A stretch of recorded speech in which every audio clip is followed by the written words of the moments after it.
So find 5 reasons that empower you. Why is it that you deserve your goal? What are the 5 reasons that you won't give up when life catches you on the blind side? When the messenger of misery visits you, what are you going to do? What will keep you in the game when life knocks you to the canvas? See, the Buster Douglas that fought in the last fight was not the Buster Douglas that fought Mike Tyson. See, the Buster Douglas that got knocked down while fighting Mike Tyson had gotten out of an alcohol recovery center. His mother had died. His wife was ill with a terminal illness. He was considered a nothing, a bum. So when he got knocked down, Buster Douglas had a reason to get back up, because he said, I'm dedicating this fight to the memory of my mama. But when he fought the last fight that he had, and he got knocked down, and he had a guaranteed $24 million in his pocket, whether he got up or not, he just said, hurry up and count me out.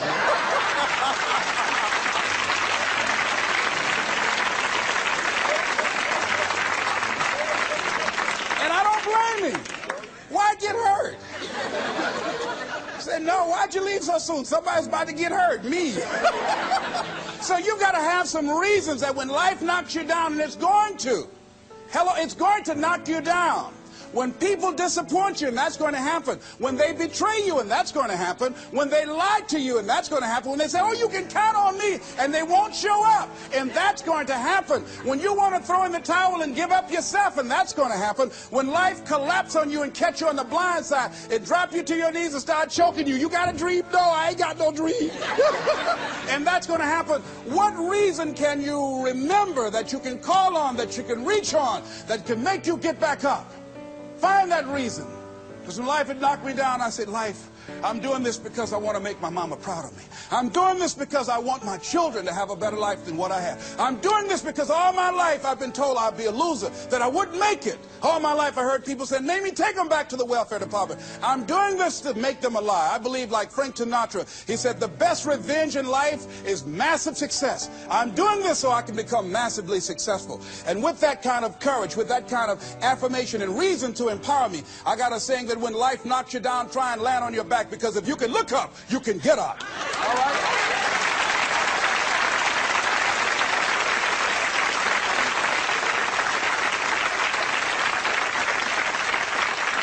So when you run out of money, when things don't work out for you, when things happen that you could not anticipate, what are the reasons that you can think of that can keep you strong, that can keep you in the game, that will be your rod and staff to comfort you, that can be your bridge over troubled waters? Those reasons are very important. Nietzsche said, if you know the why for living, you can endure almost anyhow. So find out the reasons that you do what you do. Find out the reasons that will make you strong, that will make you walk by faith and not by sight, that will make you pursue your dream when everybody is against you or don't believe in you no more. And let me tell you something, that's a lonely feeling. It's a lonely feeling, particularly people that you're doing it for, or people that stand to benefit the most, or people who should be the #1 members in the encouragement club, but they end up saying, you can't do it, and they become members of the discouragement club. Oh, it hurts very badly. I know what that's like.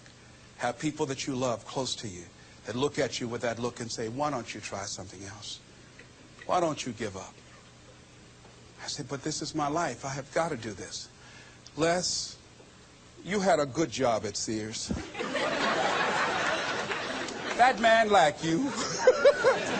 Mama, I can't go back to Sears. I got to be my own boss. I can't do that. I mean, you know, ladies and gentlemen, you know, when you work on a job that's dead end, you can see the ceiling already. It's like going in the middle of a movie.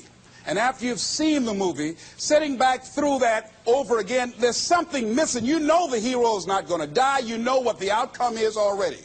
And so that's why a lot of people, a lady was telling me, she said when she went to work, it felt like a refrigerator fell on her shoulder as soon as she stepped in. Because she knew she'd gone as far as she could go. See, they're paying her just enough to keep her from quitting, and she's worked just hard enough just to keep from getting fired. How many of you know people like that? Raise your hand. The ones of you didn't raise your hand, you the one. I'll just tease it, all right? Here's something else. Make a commitment to be happy.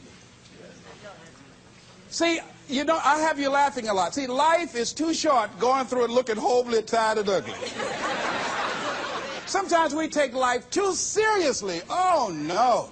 Make a commitment to be happy. Find little things just to get tickled about. And laugh. Find ways to be happy in the moment. A lot of people say, well, I'll be happy when I pay off all my bills. No, no, no. I'll be happy when I get my divorce. Oh, no, no, no. I'll be happy with the children gone. Oh, no, no. You want to be happy now. See, there are no guarantees. No one say you're going to be here 2, 3, or 4 years from now. So you want to be happy right now, in the moment. Repeat out to me. I must make a commitment. I must make a commitment. To be happy. To be happy. Right now. Right now. Right now. Right now. Is all I got. All I got. Shake somebody's hand on your right and left and say, you deserve to be happy.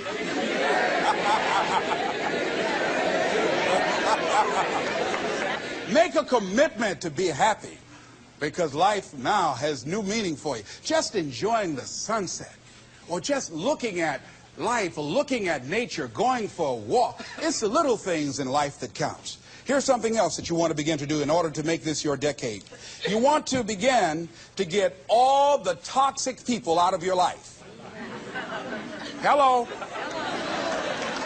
Energy drainers, get them out of your life. See, ladies and gentlemen, it takes a lot of energy to reach your goal. It takes a lot of emotional, mental, and spiritual energy to reach your goal. And you can run faster with 100 who want to go than with one around your neck. So there are two kinds of relationships. Sid Simon talks about this. Nourishing relationships and toxic relationships. Nourishing relationships are the relationships that inspire you. They motivate you. They bring the best out of you. Toxic relationships are relationships with people that always criticize you. All they can do is find fault. All they can do is just exploit your weaknesses. All they can do is remind you of the mistakes that you've made in the past. These people are bad for your health. Toxic people can run your blood pressure up. One apple can spoil a whole barrel. One negative energy drainer can spoil your whole life. I know people whose lives have been ruined because somebody wasn't good for them. See, there are some people that aren't good for you. Hello? They aren't good for you. You've got to get them out of your life. See, a lot of people put up with a lot of foolishness because they don't want to die by themselves. Here's what I believe. I believe in a one-to-a-box theory.